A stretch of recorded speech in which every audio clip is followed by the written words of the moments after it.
ये है हमारा लहसुन जो कि मल्चिंग शीट में लगा था। जैसा कि आपको दिख रहा होगा, पौधे बहुत ही स्वस्थ हैं। आप जो वीडियो में अभी लहलहाता हुआ लहसुन की फसल का खेत देख रहे थे, ये वही खेत है। कल्पना भी करना मुश्किल है कि एक रात में कैसे इस खेत की और इस जैसे और भी बहुत सारे खेतों की तस्वीर बदल गई। इस वीडियो में हम आपको दिखाएंगे कैसे देवगढ़ी गांव में जो बादल फटा 6 मई 2021 को और उसने जो भीषण तबाही मचाई है उसके बारे में। नमस्ते, मेरा नाम अभिषेक भंडारी है। ग्राम देवगढ़ी, पट्टी लोस्तु, विकासखंड कीर्तिनगर, टिहरी गढ़वाल से। तो आप इस वीडियो में जो सामने पॉली हाउस वाला एरिया देख रहे हैं, उस पूरे एरिया में पानी और मलबा घुस गया था, जिसकी वजह से जो पॉली हाउस है वो भी क्षतिग्रस्त हो रखे हैं। शुरुआत हम करते हैं, हमारा जो ये पैदल मार्ग है देवगढ़ी का हमारे खेतों की तरफ जाने वाला, ये आप देख रहे हैं कि सीढ़ी नुमा मार्ग है। और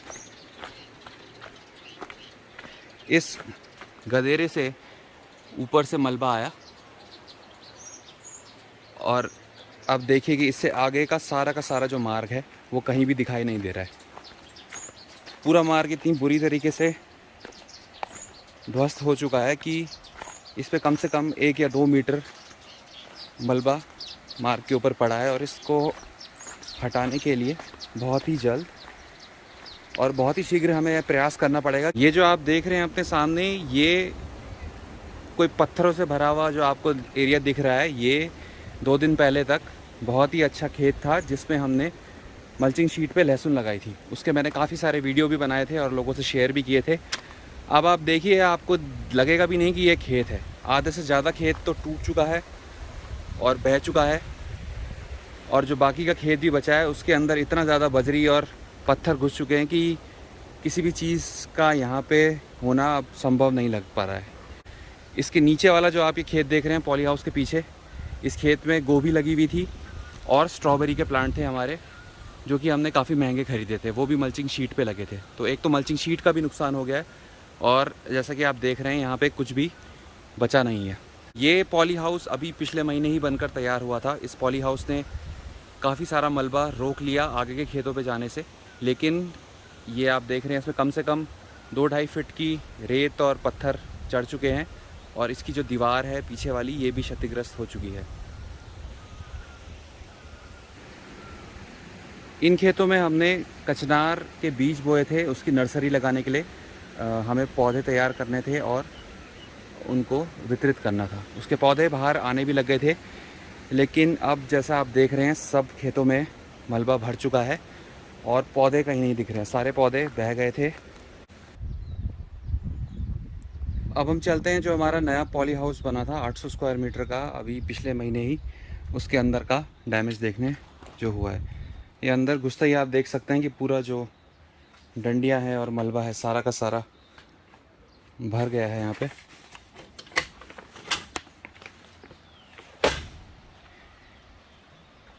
यहाँ पे हमने बेड बनाई हुई थी, उन बेड में चुकंदर और गोभी लगे हुए थे, जो कि अब कुछ भी दिखाई नहीं दे रहा है। इसके ऊपर पूरी बहुत ही ज़्यादा मिट्टी आ चुकी है और सारी बेड्स उससे दब गई हैं।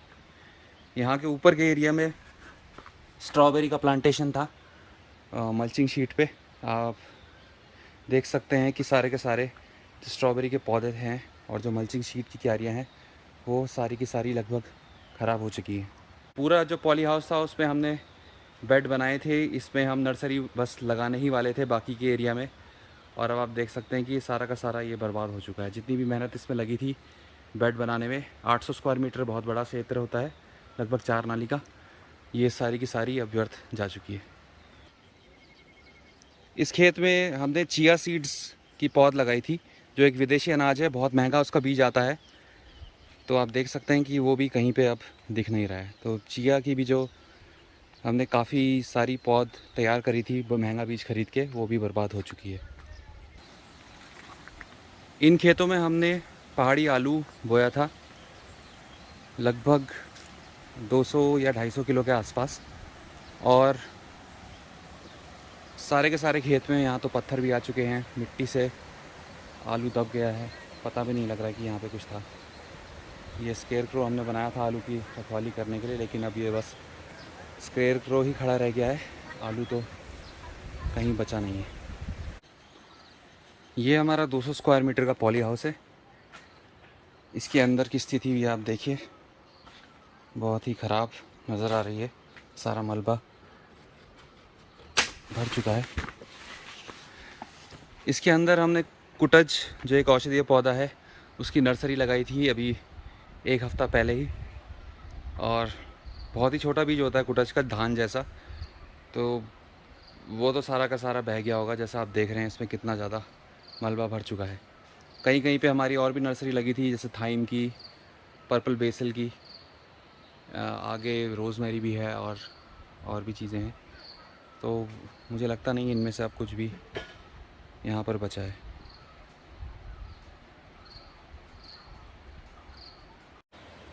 एक और जो बहुत बड़ा नुकसान हमें हुआ है वो इस क्षेत्र में हुआ है जहाँ पे हमने अदरक और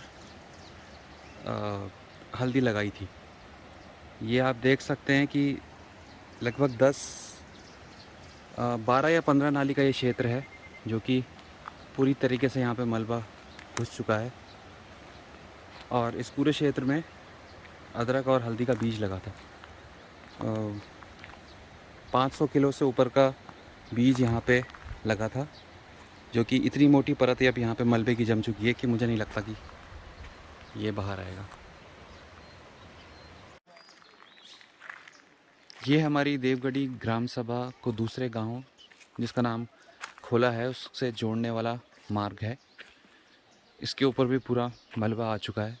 देखिए इतना बड़ा पत्थर भी है, और ये जो गदेरा है यहीं से पानी आया था। ये है वो एरिया जहाँ पे एक बादल फटा था। ये रास्ता देवगढ़ी गांव से जो मोटर मार्ग है उसको जोड़ने वाला था। ये रास्ता तो अब पूरी तरह से ख़त्म हो चुका है, जैसा आप देख रहे हैं, क्योंकि इसी जगह पे काफ़ी सारे बादल फटे, उनमें से एक बादल यहीं पे फटा था।